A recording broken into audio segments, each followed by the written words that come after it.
नमस्कार.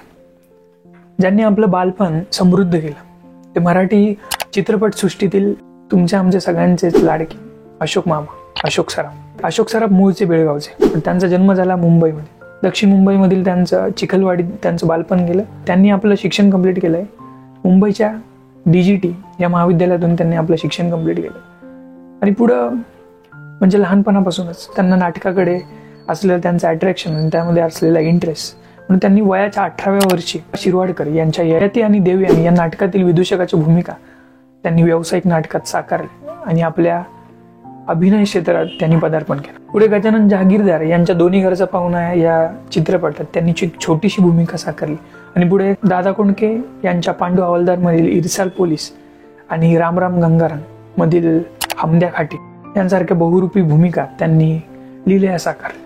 अशोक सराफ यांच्या वडिलांचा इलेक्ट्रिकल वस्तू आणण्याचा आणि विकण्याचा, म्हणजे थोडक्यात ते इलेक्ट्रिकल वस्तूंचं ट्रेडिंग करायचे, विकायचे, त्यांचा तो व्यवसाय होता. अशोक सराफ यांनी बँकेमध्ये 10 वर्ष नोकरी केली, बट प्रत्यक्षात ते बँकेत कमी आणि नाटकांमध्ये जास्त हजर असायचे.